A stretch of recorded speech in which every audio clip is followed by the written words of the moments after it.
Punjab duck हवामान अभ्यासक मुक्काम पोस्ट गुगळी धामणगाव तालुका शिलो जिल्हा परभणी। तर राज्यामध्ये आता 28 जून 29 आणि 30 तारखेला राज्यात पाऊस पडणार आहे।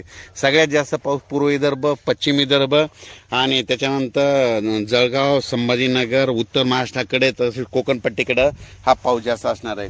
म्हणजे 27-28 जूनचा पाऊस हा जवळपास म्हणजे सांगायचं झालं तर वर्धा, नागपूर, भंडारा, गोंदिया, अमरावती, अकोला, वाशिम, बुलढाणा तसेच परभणी, जळगाव, जालना, बीड,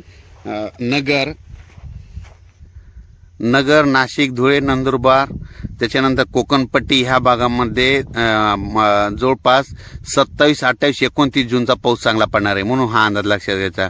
उर्वरित राज्यात देखील पाऊस पडणार आहे म्हणजे सातारा, सांगली, सोलापूर, कोल्हापूर या भागात देखील पडणार आहे पण थोडाफार कमी पडणार आहे म्हणून हे अंदाज लक्षात घ्यायचा।